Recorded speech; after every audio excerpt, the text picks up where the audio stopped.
I knew something was wrong before I even pulled into the driveway. You ever get that feeling where your stomach drops for no reason, like your body notices the disaster before your brain catches up to it? Yeah, that was me halfway up the hill heading home from the airport. The old cedar trees along my fence line looked different somehow, too open, too exposed, and then I rounded the bend near the upper pasture and just froze. The stone water tower my grandfather built back in the 70s was gone. Not damaged, gone. Just a massive scar of dirt and busted rock sitting on top of the hill like somebody had dropped a bomb on it. Pipes were sticking out of the ground, copper ripped clean out, chunks of limestone scattered halfway into my field, and water was pouring downhill through the grass like a creek because the main feed line had been split open during demolition. I just stood there holding my suitcase, staring at it like maybe I was still jet-lagged and hallucinating. That tower had been there longer than I'd been alive. Hell, half the people in Belridge County used it as a landmark when giving directions. Take the left after the old stone tower. Everybody knew it. Everybody. Which is why what happened next still blows my mind. I own 19 acres up in western Tennessee, mostly hillside pasture and pecan trees, nothing fancy, but it's been in my family for decades. My grandfather, Walter Boone, built that water tower himself after a drought nearly wiped out the farm in 1974. He hauled the stone up that hill one truckload at a time and engineered the whole gravity-fed system by hand. No city water up there, no county pipeline, just spring collection tanks feeding into that tower and distributing pressure across the property. Barns, irrigation, livestock troughs, the house, everything depended on it. And before anybody asks, yes, it was fully legal, fully surveyed, fully documented. I know because after Grandpa died, I spent almost 14 grand updating every land survey and utility record tied to this property. See, people around here fight over inches of land like it's the Civil War all over again. Fence lines start family feuds that outlive the people involved. So I made sure every boundary marker, every easement, every water right was crystal clear. Nobody questioned it either, until the Whitmores moved in next door. Nathan and Elise Whitmore came down from Chicago about a year earlier after buying the old Carter estate overlooking my North Ridge. Their place looked like something out of an architecture magazine, all black steel and glass walls, and these giant panoramic windows pointed straight across the valley. Folks in town called it the spaceship house. And honestly, I didn't have a problem with them at first. Nathan was polished, expensive looking, one of those guys who somehow manages to wear a sweater like he's auditioning to sell luxury watches. Elise barely spoke, but always looked irritated by something. The first time Nathan came over, I was replacing pressure valves near the tower pump house. He walked up smiling, carrying one of those insulated coffee mugs that probably cost more than my work boots. Beautiful property, he said, looking around like he was appraising it for resale already. I thanked him, kept working. Then he nodded toward the tower and asked, "You still use that thing?" I remember laughing because around here that question sounded ridiculous. "Every day," I told him. "That ugly old thing keeps this entire farm alive." He smiled at that, but it wasn't really a friendly smile. More like the kind people give when they already decided they know better than you. "Well," he said, glancing back toward his house, "it definitely has character." I should have caught it right there. Looking back now, that was the moment he started seeing my grandfather's tower as an obstacle instead of a piece of somebody else's life. But at the time, I just figured he was another wealthy transplant trying to adjust to country living. I had no idea this man was about to turn my life upside down over a damn view. About 6 weeks after that first conversation, I flew out to Cairo for a 2-week engineering consulting job. It wasn't glamorous, despite what people think when you say Egypt. Mostly long meetings, dry air, and hotel coffee strong enough to remove paint. But the money was good, and honestly, I needed the break. Farming sounds peaceful until you actually do it every day for 20 years.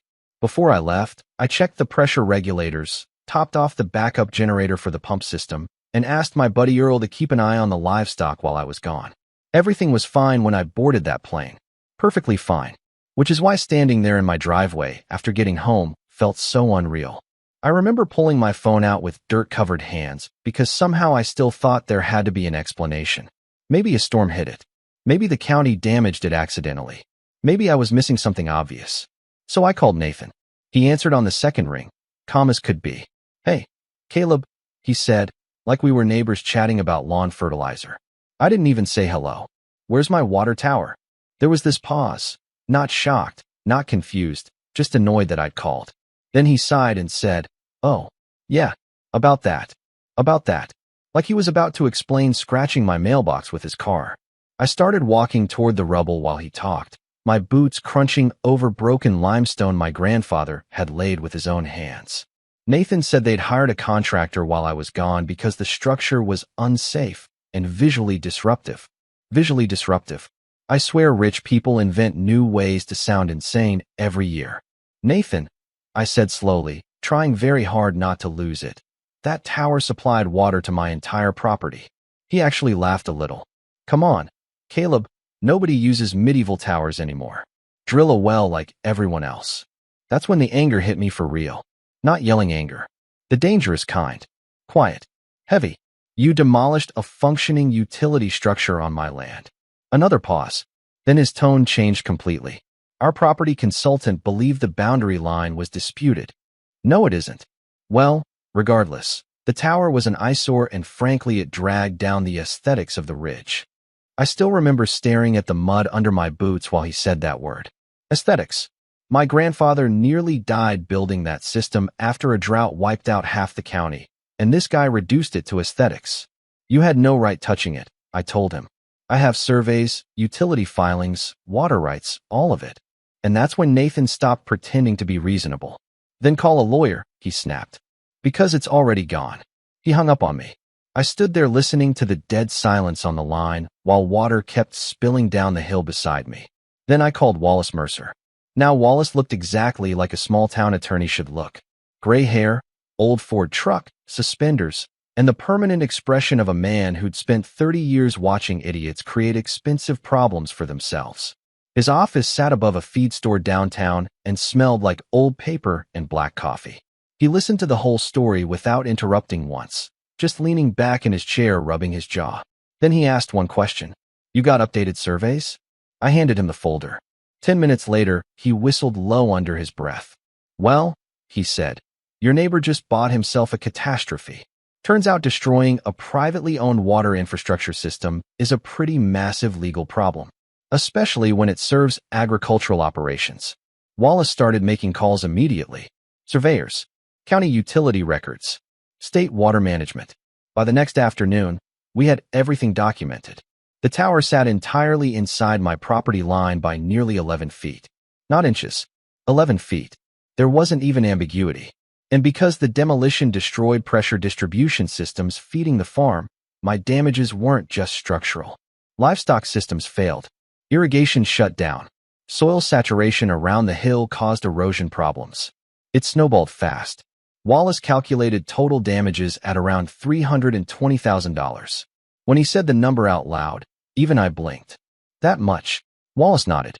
You're not replacing a decoration, Caleb. You're replacing infrastructure. He drafted a demand letter that afternoon. 7 days to pay for reconstruction, utility restoration, land stabilization, and legal damages, or we pursue aggressive recovery in court. Nathan's response came 3 days later through some giant Nashville law firm with a name that sounded like a private equity company. They offered me $15,000 for voluntary well conversion costs. $15,000. That was their answer. Wallace actually laughed reading it. These people think they can outspend consequences, he said. But here's where things got personal. About a week later, Earl called me around sunrise sounding confused. Caleb, he said, you might want to get up here. I drove up the ridge and nearly drove off the road. Construction crews were pouring concrete exactly where my tower used to stand. Steel framing, glass panels, excavation equipment. They were building some kind of elevated observation lounge right on top of the demolished site. On my property, I walked straight past the workers until I found Nathan standing near the foundation holding blueprints. He looked irritated seeing me, like I was interrupting his brunch reservation. You're building on my land now? I asked. He adjusted his sunglasses slowly.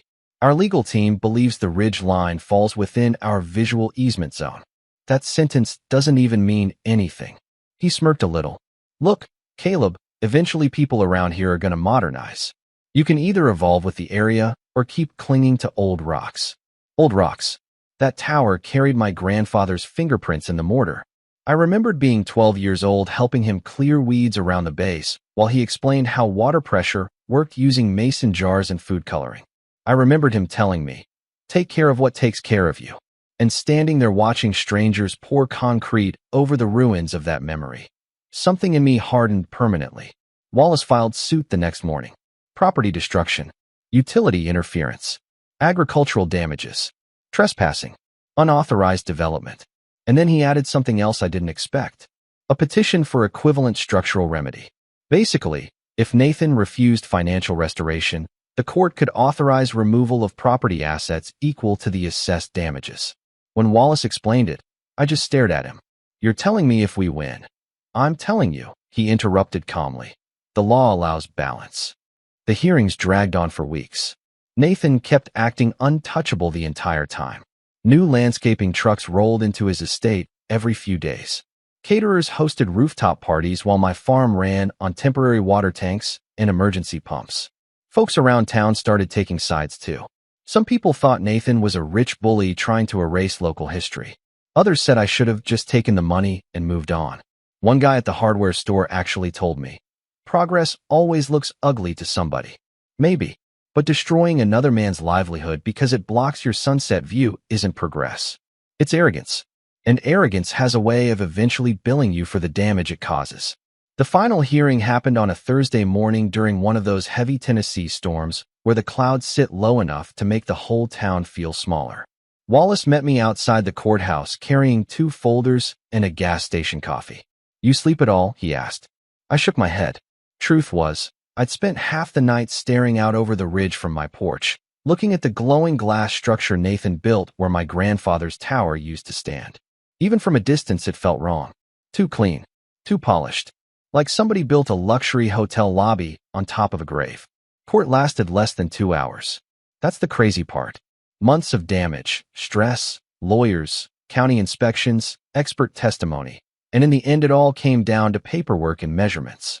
Nathan's attorneys tried everything. Claimed there was confusion over boundary interpretation. Claimed the tower posed potential environmental instability. Claimed modernization efforts benefited surrounding property values. The judge looked exhausted halfway through their presentation. Then Wallace stood up and basically dismantled their entire argument piece by piece. He showed updated surveys, utility filings, agricultural dependency reports, photographs of the demolished infrastructure, even old county records proving the tower had been recognized as an active water distribution structure for decades. Then he showed aerial images of Nathan's new observation lounge sitting directly on my land. That part really seemed to irritate the judge. Judge Harlan Briggs was one of those old-school rural judges who didn't talk much unless he meant it. He spent a long time flipping through the documents silently before finally leaning back in his chair. I still remember the sound of rain hitting the courthouse windows when he spoke. This court finds the defendant knowingly destroyed functional infrastructure located entirely on the plaintiff's property. Nathan shifted in his seat immediately. The judge continued. Further, the defendant proceeded with unauthorized development after formal notice of disputed ownership. Then came the sentence nobody in that courtroom expected to hear out loud. The plaintiff is hereby granted equivalent structural remedy under assessed valuation. You could actually hear people whispering behind us. Nathan's attorney stood up so fast his chair scraped the floor. "Your Honor, surely the court is not authorizing retaliatory destruction." Judge Briggs cut him off immediately. "I'm authorizing legal balance." That was it. Just like that. Legal balance. We walked out into the storm without saying much. Wallace finally looked at me near the courthouse steps and said, "You planning to move quickly?" I looked back toward the ridge, barely visible through the rain. "Yeah," I said quietly. "I think I am." By sunset the next day, 3 excavators rolled through the gates of the Whitmore estate. I hired a demolition contractor named Leon Baird, a former Marine built like a refrigerator with a beard halfway down his chest. Leon didn't ask many questions once he saw the court authorization papers. He just nodded once and said, "Where do you want us to start?" The observation lounge itself wasn't enough to cover the assessed damages. Nathan had sunk most of his money into the property's luxury infinity pool complex overlooking the valley. Heated stone deck, imported filtration system, custom Italian tile, Fiber optic lighting under the water. The thing looked like a resort commercial. According to county valuation records, the full pool installation came out almost exactly equal to the damages from my destroyed water system. Funny how life works sometimes. We notified county officials before beginning because Wallace wanted every single step documented perfectly. No shortcuts, no mistakes. Then the machines started moving. I'm not going to lie to you. Watching that first excavator arm punch through the edge of that pool hit me harder emotionally than I expected. Part of me felt satisfied, sure. But another part of me realized this whole thing had gone way beyond property damage weeks ago. This was pride now. Legacy. Ego. Revenge. Maybe all of it mixed together. Water exploded upward as the foundation cracked open. Glass railings shattered across the deck. One of the crew members cut power to the heating system, while another started tearing apart the filtration lines underneath. The sound was unbelievable. Concrete snapping, metal twisting, water rushing downhill into the mud. It sounded like a building collapsing in slow motion. About 40 minutes into demolition, black SUVs came flying up the driveway. Nathan jumped out before the vehicles even stopped moving. I have never seen a human being turn that pale that fast. He just stood there staring at the destruction with his mouth hanging open while Elise screamed at the workers to stop. "You can't do this," Nathan yelled, storming toward me through the rain. "This is psychotic." I handed him a laminated copy of the court order. He snatched it out of my hand, eyes darting across the page while excavators kept tearing into the pool behind him. "Equivalent assessed remedy," I said. $320,000. He looked at me like he genuinely couldn't understand how consequences had finally caught up to him. "It was an old tower," he shouted over the noise. "You destroyed a functioning water system," I answered. "For a better view." For a second, neither of us said anything. Rain pouring down, machines roaring behind us, muddy water washing across expensive stonework. Honestly, it felt less like real life, and more like the final scene of some movie where everybody loses something important. Nathan tried filing appeals afterward, of course. Sued for emotional distress, malicious destruction, property overreach. All of it got rejected. Judge Briggs even ordered him to cover a chunk of my legal fees after determining his continued construction during litigation showed deliberate disregard. But here's the part people still argue about around Belridge County. About 6 months later, after rebuilding a newer steel-reinforced water tower farther back on my ridge, I ran into Elise Whitmore at a grocery store outside town. She looked exhausted. Older somehow. We ended up talking near the freezer section for maybe 5 minutes. And before she walked away, she said something that's stuck with me ever since. She said, "You know, if Nathan had just apologized the first day, none of this would have happened." And honestly, she was probably right. That's the thing nobody tells you about revenge. Even when you win, there's still wreckage left afterward. The Whitmores eventually sold the property at a loss and moved back north. The county still talks about the case like local folklore. Some people think I went too far. Others think Nathan got exactly what he deserved. Me? I still don't fully know. I just know my grandfather's rebuilt tower stands on that ridge again, and every time I hear water moving through those pipes at night, I think about how fragile respect between neighbors really is once pride gets involved. But I want to know what you think. If somebody destroyed a piece of your family's history because it inconvenienced them, would you have stopped after the lawsuit, or would you have done exactly what I did? Let me know in the comments. And if you enjoy stories about property disputes, revenge, and small-town justice, hit like and subscribe because trust me, this county has plenty more stories.